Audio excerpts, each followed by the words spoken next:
Welcome! Let's create a test app in Laravel Factory. I'll select the admin panel theme and notification plugin. Next, I'll add models for each of the table: post, comment, and tag.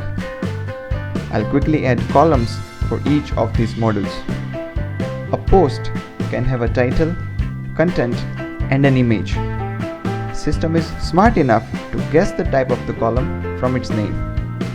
We can also specify additional details for each of the column on this page.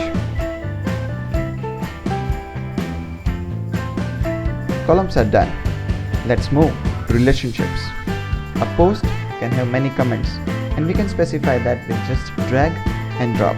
Yeah, it's that easy. Post and tags will have many-to-many relationship. Finally, I'll go to Packages tab and select the packages to be installed and integrated in the web app. Overview of the app is ready. It's time to build it. We'll receive an email as soon as the app is deployed on the server.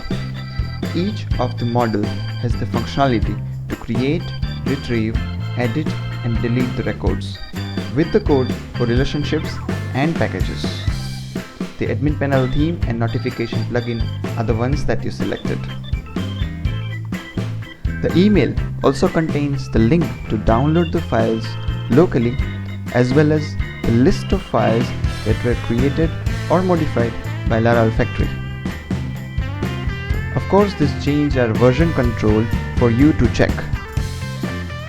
After extracting the zip file which contains the Laravel code, you can run the simple command to install it locally.